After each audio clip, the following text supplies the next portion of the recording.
नमस्कार दोस्तों।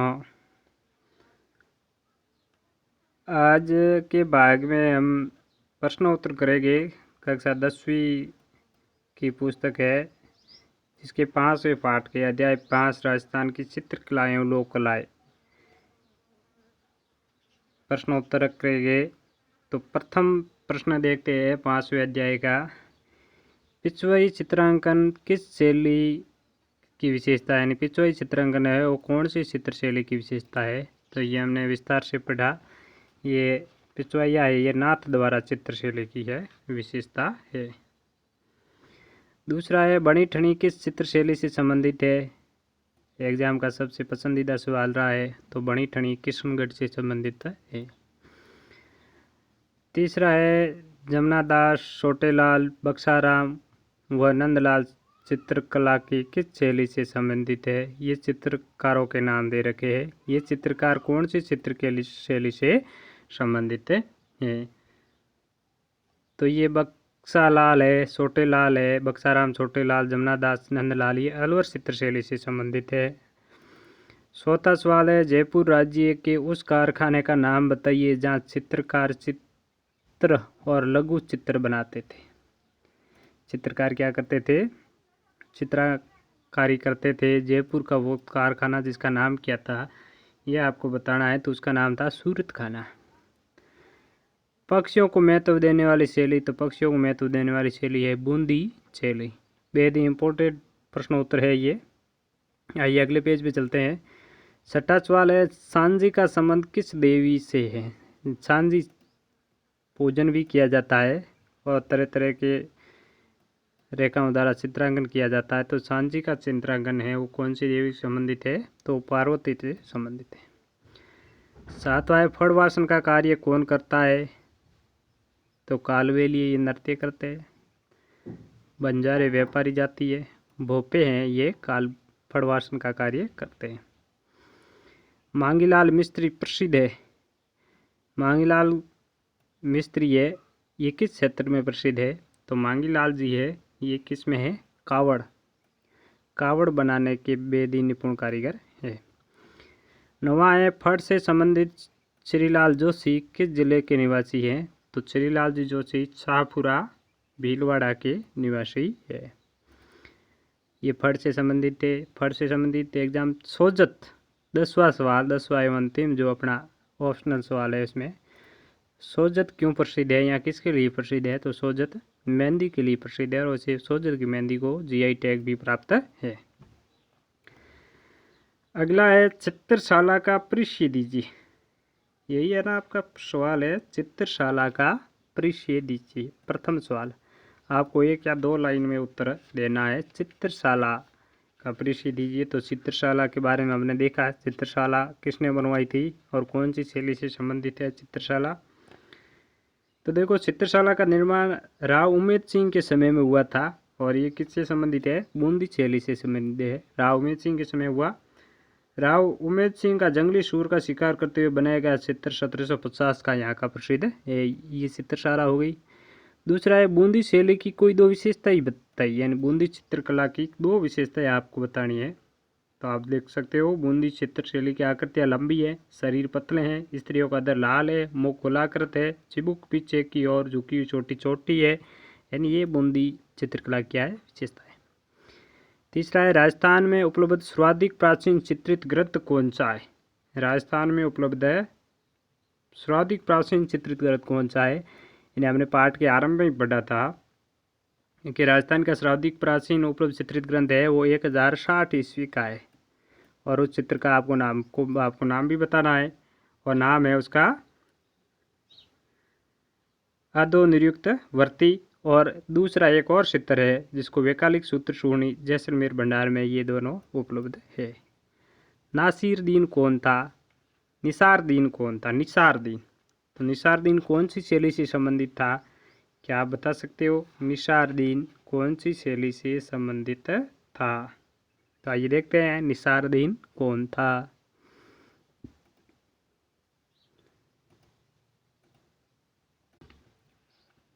तो निसार दीन है ये उदयपुर शैली से संबंधित चित्रकार है। कौन, निसार दीन।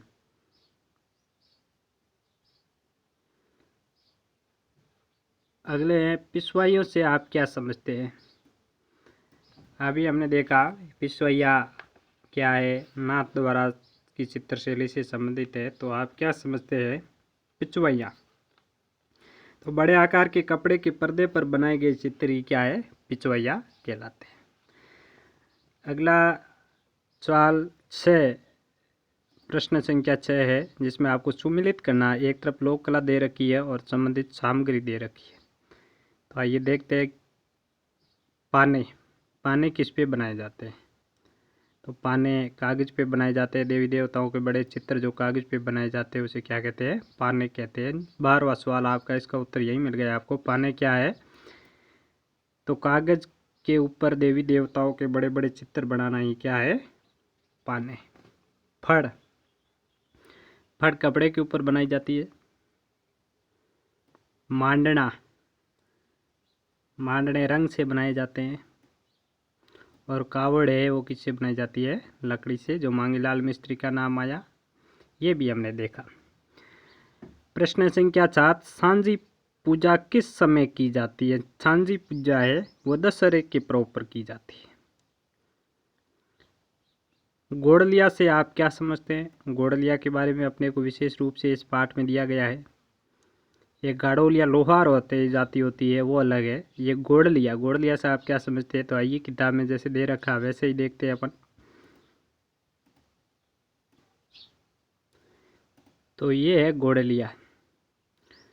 पशुओं के शरीर पर विविध प्रकार की आकृतियों के बड़े कलात्मक दाग दिए जाते हैं। गोड़लिया में क्या किए जाते हैं, पशुओं के शरीर के ऊपर क्या किए जाते हैं, दाग दिए जाते हैं। यानी अलग अलग आकृतियां बना दी जाती है। ये दाग किसी जाति का प्रतिनिधित्व करते हैं। किसी एक जाति की एक तरीके के दाग बना दिए जाते हैं। ये दागने की ये क्रिया अटेरना या दाग निशान गोड़लिया कहते हैं। पशुओं की इसने कई जाति विशेष, कई अंचल विशेष क्षेत्र या किसी राजघराने के पशुओं की पहचान के लिए बनाए जाते हैं। और ये दाग विशेष उपकरणों से भी बनाए जा सकते हैं। सरिये से, मिट्टी की ढेकनी से, लोहे, पीतल, अक्सर अथवा वृक्ष की विशेष की डाली को गर्म करके दाग दिए जाते हैं। और ये सोर्स जो हमारी किताब में लिया गया है, ये सांझी कला से लिया गया है, डॉक्टर कहानी बनावत, पृष्ठ संख्या 18 से। तो ये है गोड़लिया। अगले सवाल की तरफ चलते हैं। आइए, अगला प्रश्न संख्या 9, सार्या से आप क्या समझते हैं। तो सार्या स्त्रियों से संबंधित है। स्त्रियां क्या करती है, आंखों को तीर के समान पैनी दर्शाने हेतु पलक के नीचे क्या करती है, ये गुदवा लेती है, ऐसे जैसे आंखें बहुत ही आकर्षक लगे। मांडना की 4 विषयों के नाम लिखिए। यानी मांडना के बारे में आपको बताना है किस किस से संबंधित मांडने बनाए जाते हैं, कैसे मांडने बनाए जाते हैं। तो मांडना कला के बारे में आपको निबंध भी लिखना पड़े तो आपको कोई कठिनाई नहीं होनी चाहिए। मांडना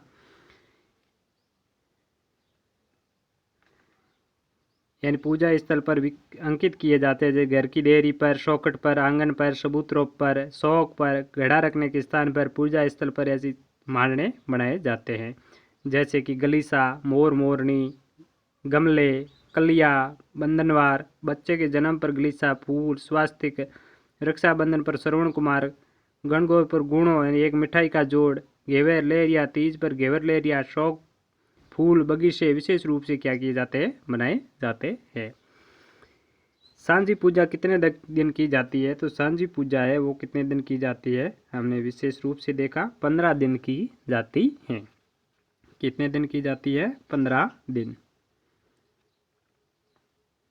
अगला है पाने क्या है। तो हमने देख लिया कागज पर देवी देवताओं के बड़े चित्र बनाना पाने कहलाता है। और ग्रामीण अंचल में कोठियाँ किस उपयोग में आती है, एंड पश्चिमी उत्तर पश्चिमी राजस्थान में भंडारण हेतु ये उपयोग में ली जाती है। अब अगला सवाल है लघुतरात्मक, आपको थोड़ा बड़े उत्तर देने हैं। किशनगढ़ चित्रशैली की 2 मुख्य विशेषताएं बताइए। किशनगढ़ चित्रशैली की क्या है, 2 मुख्य विशेषताएं आपको बतानी है। प्रमुख विशेषताएं जो आपकी किताब में दे रखी है उसमें से 2 विशेषताएं आपको क्या करनी है, किशनगढ़ चित्रशैली की आपको बतानी है। तो क्या बताएंगे आप। तो किशनगढ़ चित्रशैली की नींव किसने रखी, 1609 में किशनगढ़ राज्य की नींव रखी थी किशन सिंह ने। किशनगढ़ चित्रशैली की आप देख सकते हो मोती जड़ित श्वेत या मूंग या पगड़ी, उन्नत ललाट, ये दो आपकी हो गई विशेषताएं। फिर भी आप देख सकते हो खंजनाकृत कर्णावृत तथा खींचे हुए विशाल अणों पर नयन, नारी आकृतियों में तनवंगी, लंबी गौरवपूर्ण नुकुली शिबूक, सुराहीदार गर्दन, पतली कमर, लंबी कमल पंखुड़ी सी आंखें, ये क्या है, किशनगढ़ चित्रशैली की विशेषताएं है। इसी के साथ अगले पेज पे चलते हैं लघुत्तरात्मक प्रश्न उत्तरों के लिए। हम किशनगढ़ चित्रशैली की विशेषताएं देखी। इसके बाद अगला सवाल हमारा रहेगा प्रश्न संख्या 2 लघुत्तरात्मक में, राजस्थान चित्रकला के बारे में आपको पूर्ण ज्ञान होना आवश्यक है। इसी को मजबूत करने के लिए हम इस पाठ के प्रश्न उत्तर भी कर रहे हैं। नाथ द्वारा चित्रशैली की विशेषताएं बताइए, यानी नाथ द्वारा चित्रशैली की प्रमुख विशेषताएं है, उसमें से आपको कुछ प्रमुख विशेषताएं यहाँ आपको बतानी है नाथ द्वारा चित्रशैली की। तो नाथ द्वारा चित्रशैली की आप क्या विशेषताएं बताएंगे? ये श्रीनाथ जी के पीछे जो चित्रांकन किया जाता है पर्दे पर, वो पिछवाया कहलाती है, ये नाथ द्वारा चित्रशैली। और इसमें हरे पीले रंगों का अधिक प्रयोग हुआ है। गायों का मनोरम दृश्य, आसमान में देवताओं का अंकन है, पृष्ठभूमि में संघन वनस्पति है, कंदली वृक्ष की प्रधानता इसमें दर्शाई गई है, और कमला और इलायची इसकी प्रमुख महिला चित्रकार है, ये आप याद रखें। और दूसरा प्रश्न है, राजस्थानी चित्रकला की विभिन्न शैलियों का वर्गीकरण कीजिए। राजस्थानी चित्रकला की विभिन्न शैलियों का क्या करना, आपको वर्गीकरण करना है। तो देखो, मेवाड़ शैली प्रथम नंबर पे आप ले सकते हो। मेवाड़ शैली, कौन सी शैली? मेवाड़ शैली।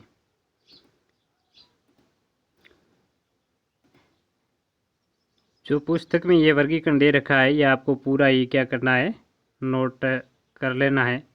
ये आपके प्रश्न का उत्तर हो जाएगा। राजस्थानी चित्रकला की शैलियों का वर्गीकरण, हम यहाँ विस्तार से अध्ययन नहीं करेंगे इसका। मेवाड़ शैली और उसकी उपशैलियों के नाम, मारवाड़ शैली और उसकी उपशैलियों के नाम, हाड़ौती शैली और उसकी उपशैलियाँ, ढूंढाड़ शैली और उपशैलियाँ, यही क्या हो गया, वर्गीकरण हो गया राजस्थान की चित्र शैलियों का वर्गीकरण। इसके बाद आइए प्रश्न संख्या अगली पे चलते हैं। प्रश्न संख्या 3 है, राजस्थानी चित्रकला की प्रमुख विशेषताएं बताइए। तो राजस्थानी चित्रकला की प्रमुख विशेषताएं पाठ के आरंभ में दी रखी है। आइए देखते हैं राजस्थानी चित्रकला की प्रमुख विशेषताएं। यह है राजस्थान की चित्रकला की प्रमुख विशेषताएं। नंबर 1, लोक जीवन में जुड़ाव, भाव प्रवणता, विषय वस्तु की विविधता, विभिन्न रंगों का समायोजन। इसी के साथ ये पूरी लाइनें आपको अपनी नोटबुक में नोट करनी है। धार्मिक और सांस्कृतिक स्थलों का चित्रांकन।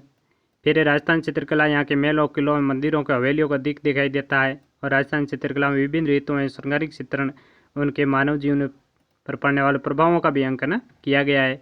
और प्राकृतिक सौंदर्य, राजस्थान चित्रकला में राजा महाराजा और राजपुत्रों और सामंतों के संरक्षण में क्या करी, फली फूली थी। तो ये विशेषताएं आप पूर्ण रूप से नोटबुक में नोट करें। आगे देखते हैं, कठपुतली कला पर एक संक्षिप्त में टिप्पणी लिखिए। तो कठपुतली कला के बारे में अपनी पुस्तक में विस्तार से बताया गया है। ये देखते हैं कठपुतली कला। तो कठपुतली धागों की सहायता से काठ से बनी हुई पुतलियां, कठपुतलियां कमाल देखते ही बनता है। धागा पुतली शैली राजस्थान की देन मानी जाती है। सियासन बत्तीसी, पृथ्वीराज संयुक्ता, अमर सिंह राठौड़ जैसे खेल इन कठपुतलियों द्वारा गांव गांव घर घर दिखाए जाते हैं।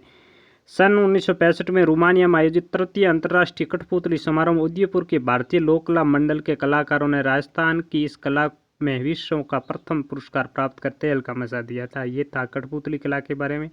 अगला प्रश्न है हमारा,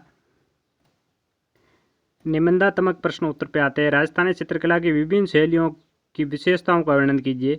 तो आपने वर्गीकरण लिखा था, वह उपशैलियाँ लिखी। इसी के आगे ही आप कॉलम खाली छोड़ के यहीं आप उनकी विशेषताएं लिख दें, ताकि आपके दोनों प्रश्नों के उत्तर एक साथ आ जाएंगे। प्रत्येक चित्रशैली की विशेषताएं आपको लिखनी है। चित्रकला की मारवाड़ स्कूल पर एक विस्तृत आलेख लिखिए। मारवाड़ स्कूल और उसकी उपशैलियाँ, उस सब के बारे में, उनकी विशेषताएं, उनके प्रमुख कलाकार, चित्रकार आपको नाम लिखने हैं। और बढ़ावा देने वाले, प्रोत्साहन देने वाले शासकों के बारे में आपको बताना है। फड़ कला पर एक लेख लिखिए। इन फड़ कला पर आपको क्या करना है, लेख लिखना है। अपने विस्तार से जाना था पाठ के दौरान फड़ कला के बारे में। फड़ क्या है, फड़ का वासन कौन करता है। इन भीलवाड़ा के शाहपुर कस्बे में छिपा जाति के ज्योतिषी चित्रों द्वारा पट चित्रण किया जाता है या फड़ चित्रण किया जाता है। और भीलवाड़ा के निवासी श्रीलाल जोशी इस शैली के प्रमुख चित्रकार है और फड़ भोपों के द्वारा निर्मित की जाती है। रेजा या रेजी के कपड़ों पर फड़ का चित्रांकन किया जाता है।